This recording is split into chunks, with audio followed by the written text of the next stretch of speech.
let's start on number 1. And the goal is to just fill out the box. The yellow is the information from the actual problem. Here will be our variables we'll make up. Multiply, get what we're going to write our equation. So let's start here. Alright, let's decipher this very carefully. I urge you to not just look at the numbers and assume, well, 1557 is first sentence, so 1557 goes here. That will not get you far. You really have to read it, understand it, and look for meaning. So the hardest part about doing this math problem is the English. You have to read it properly and know what it's saying. Not assume. Alright, so Aaliyah wants to make 15 quarts of 57%. So would you say that's mixing, is that one of the mixing things, or is that like the end result, the total? Total. Okay. So it's really reading this right here. She wants to make it. That's what we're trying to end up with. So this is the kind of thing I was talking about. English is the hardest thing. We have to read this and know that means, okay, that's what we want to end up. So the amount, of course, will be 15 quarts. And the percent is obviously 50%.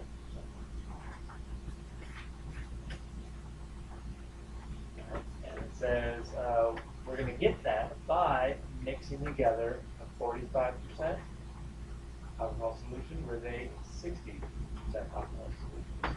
2%, and 2 boxes per percent. Remember, it does not matter the order here. You can put them in either order. Go ahead and do that. It's both percents in. So mixing A with B and mixing B with A, same thing, exact same thing. 2 plus 3, 2 liters plus 3 liters, same as 3 liters plus 2 liters.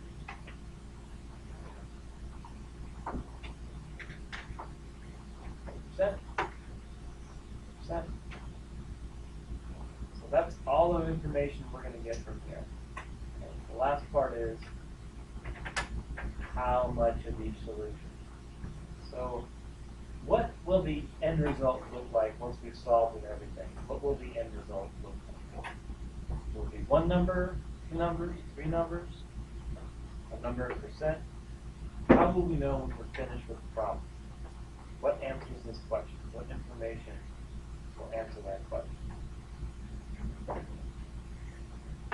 Something to think about. Yeah? The top. 15 quarts. Will that give us, yeah, so will the 45%, if we just answer, if we find out how much is the 45%, will that give us the answer to this question? Just that one number by itself? One number? No. We have to know both. Okay. So that's good to know. Like, how do I know when I'm done with this problem? I should have a sentence, and this is where, if you look at your example, look at that very bottom sentence. On the example, I should mix blank ounces of pure basil with blank, 14 ounces of, the blend, that kind of thing.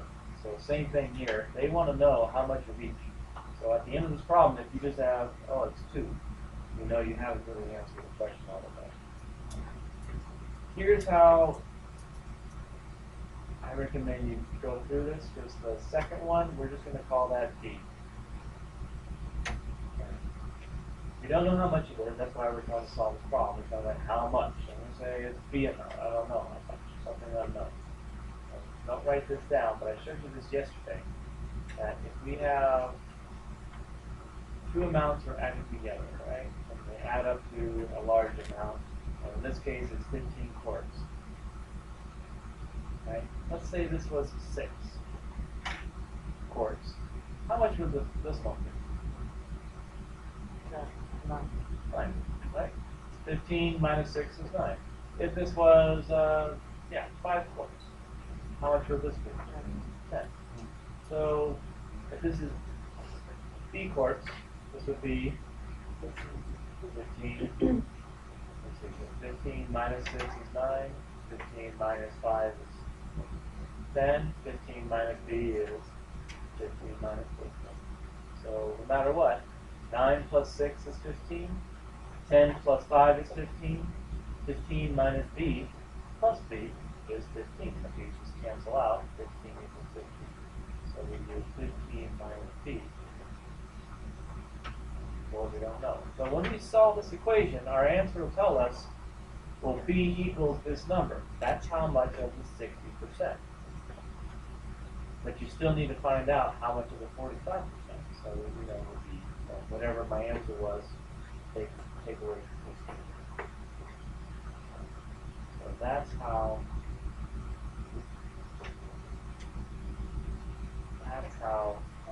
you want to start the problem, by knowing, well, what it is we're being asked, how do we know when we're done, not just let's get an equation, solve it, and then maybe just move on to the next because we don't realize we haven't even finished the problem yet.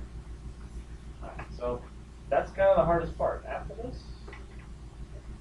all we have to do, not bad.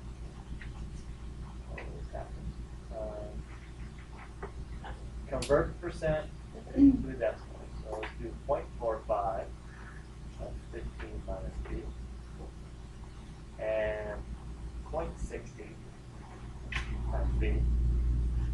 And 0.57. That's 15.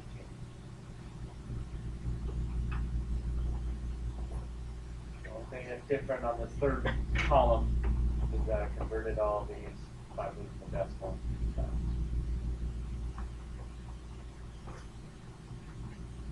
And now we have our equation. Just rewrite it horizontally. 0.45, 15 minus b, plus 0.60 b equals 0.57. This is as far as we need to go today. So today I'm looking for 8 of these. And tomorrow you can solve them all. Of course, if you finish all 8 of these, then you can start solving them now today and get a head start. So, hopefully that gives you a nice template and structure to solve all these problems. First, fill in the yellow, your information, figure out your variables, multiply across, come up with your equation. Be prepared for things not to be exactly the same every single problem. So what I don't want you to do is to come across something like number 5 and say, oh, wait a minute, that's worded a little bit different, you know, I don't get it. Read through it, see if you can figure out the information, infer what they're trying to say, make some educated guesses. Don't just stop and say, well, I can't just do the same thing I've done before. You know, I might have to think. Let me just raise my hand and have somebody, you know, tell me what to do instead. You want to try it on your own, and you'll probably come up with the right answer if you just give it a shot.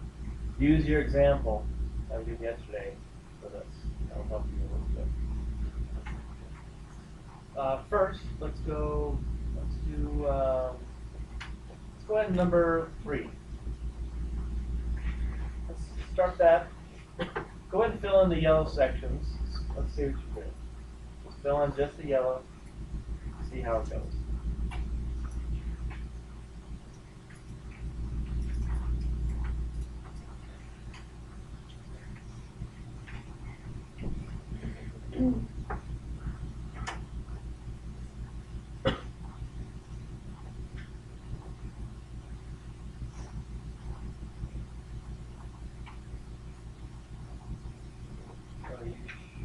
Let's see here. We're making a 63% solution.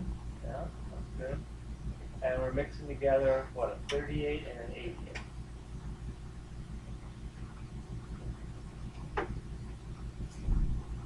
Now, I purposely put these in a different order than you did. Does that matter? No. No, don't change it. And don't say, oh, I put 88 up here, 38. No, you're mixing two things together, it's fine. You have to be comfortable with this, you know, different ways of doing the same problem, not to say, well, I'm wrong, I'm right. That's when you start becoming too worried about everything being exactly the same every time, and you're thinking, well, every problem has to follow the same exact format as the previous problem. Okay, so some things we can move around. Are these supposed to add up? No, right? We're still okay with that. 50% if these were both 50%, 50%, mixed with 50% would be 50%. One thing that is true is that this number will always be between the two things you're mixing. So if I have a 38%, and I mix it with something that's higher concentration, it has to raise that 38. And it won't raise it so high that it'll be above 88. It has to be somewhere in between. And that's more of a common sense logic thing we talked about yesterday. We have to be okay with that. We can't mix a 38% and 88% and get like 20%. There's nothing to bring the concentration down. So this number will always be between the two things you're mixing. So of course the amounts that we're mixing will add up. So the equation here. All right. What about the variables? Oh, we need one more about the amount we're trying to make this now. What about the variables? I can still say, well, this is my unknown amount, and this will be 10 minus that. So it'll still add up to 10. You want to use a different variable, that's fine. Would it be okay if you just switch these two? Would that make a difference? No, right. It's just if you switched it, just keep in mind, if you did it this way, you might come up with the answer of 6 when you get b equals 6. Somebody else that switched them will get an answer of b equals 4.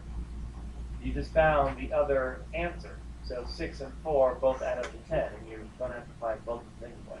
So again, we have to understand this as a system, not just say, well, we got a different number, I'm right, you're wrong, or vice versa. Depending on how you solve it. So I want you to be familiar with all of it. So as you're doing this, resist the urge to do them all identically. Okay?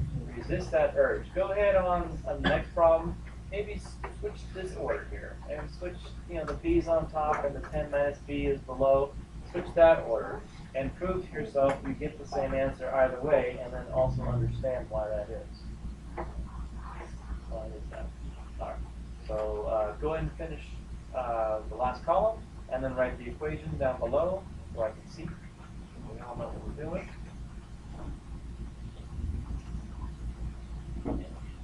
And once you've finished all 8, the 4x4 box and the equation written below it, then let me know and I'll stamp that you're good for today. And then you can start solving either on the worksheet if you have room, or on another piece of paper if you don't. And then we'll talk about the answers and tomorrow a little bit in the class.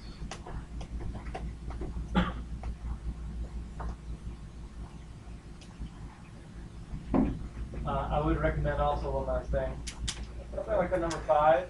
Label these so you don't get them mixed up. So we're trying to make fruit punch. So you might say instead of just bowl, you might actually put fruit punch down here. And we're doing that by mixing sweet tropical punch. So you can say maybe sweet ST for that, and then apple juice. So that way, when we come to our answer, you can say, I need this many gallons of sweet tropical, this many gallons of apple juice. It'll be clear from your chart, once it's labeled, what you're talking about.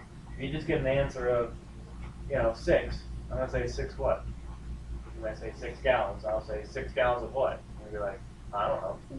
But you have to know what your answer is, not just the number and I got it and I'm done. By the way, let's look at it really fast. What do we have here? 10 gallons we're trying to make. Right? And we want it to be 68% for whatever reason. Right? And we're trying to mix some sweet tropical fruit punch with some apple juice. How much of each ingredient do you need? If the sweet tropical contains 20%. So a good thing I labeled it. I know, okay, sweet tropical is going to be 20%. What's the percentage of the concentration for apple juice? So how much? What's the concentration of apple juice if you buy apple juice? Not a math question, it's more of a English question, right? Common sense, more or less. You buy apple juice, how much of that is apple juice? 100%. Again, it doesn't say it for you, it just assumes that you know that apple juice is apple juice. Right? And it's actually legally required for people that make juices or whatever to say if it's not 100%. You might notice on the back of something like Hawaiian Punch or Hi-C or Sunny Delight or something like that, it has to say those are not real juice. It's juice mixed with all this other stuff. I think like Hawaiian Punch is really more, it's like 8% juice or something. It's like contains only 1% or 8% of actual fruit juice. The rest is sugar, food coloring, so it looks red when it's really not from fruit, but just from dye, like you would change the color of clothes, make it red. It's a dye that makes it look red. So they actually have to do that. They can't advertise something as being really real fruit if it's not. So you'll notice that in here, they don't give you that information either. They just assume that you know that if it says you're mixing with apple juice, it's 100%, because they don't say otherwise. Okay, and then from there you can finish.